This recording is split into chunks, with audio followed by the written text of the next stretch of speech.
Mrs. Kirk again. Today we're going to make clay pinch pot animals. They're not real clay, I'll warn you up front. We're going to use our modeling clay. So go ahead and grab the pack of modeling clay, or at least one of those colored sticks.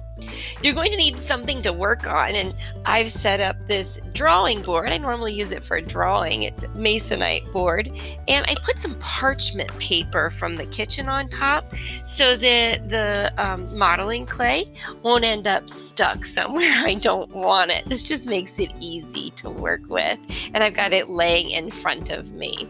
That's all you're going to need. We're going to have a lot of fun, so pause the video, go grab your items, and come right back so we can make these amazing pinch pot animals.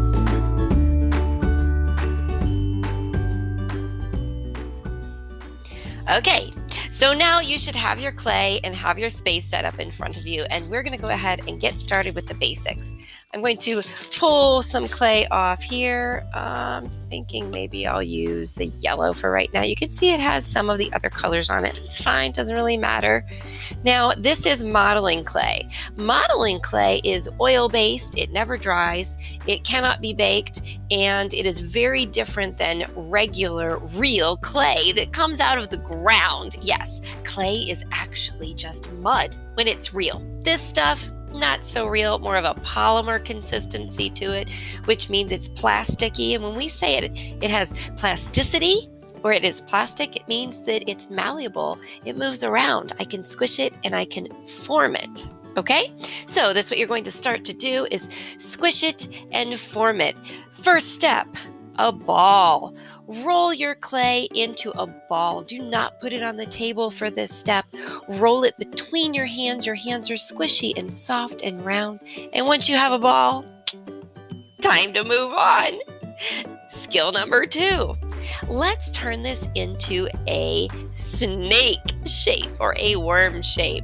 In ceramics or pottery or clay class, we call these, are you ready?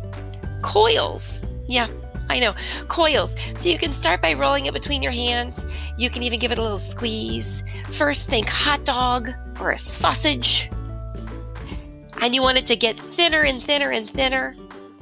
And sometimes this is easiest done by pressing it on the table. Now, if you have a little bit too much clay to make one, just tear it in half, set one part aside on that parchment paper surface you have ready, and keep rolling. I'm putting quite a bit of pressure between my hands because my clay is not warm. In modeling clay, the warmer it is, the more malleable it is, which means you can squish it easier. Here we go. All right, I have the beginnings of a coil. Yes, this is a coil. A coil is used for different methods of building in clay. We take coils and we loop them around, and we can make pots with the coils and all sorts of other things. So when it starts to get wobbly, you see that? That means it's time to lay it down on the surface in front of you and press down and roll. I'm going to do it just a couple of times, and I'll aim the camera down so you can see it too. Here we go. I'm just rolling out a coil. Notice how my fingers are flat. I lay them in the center, and I roll back and forth the length of my hand, and I move them outward. See that? Center to the outside, center to the outside. Once I get a coil that's about as thick as a pencil, I can actually use it for things like, ooh, look, I can roll it up.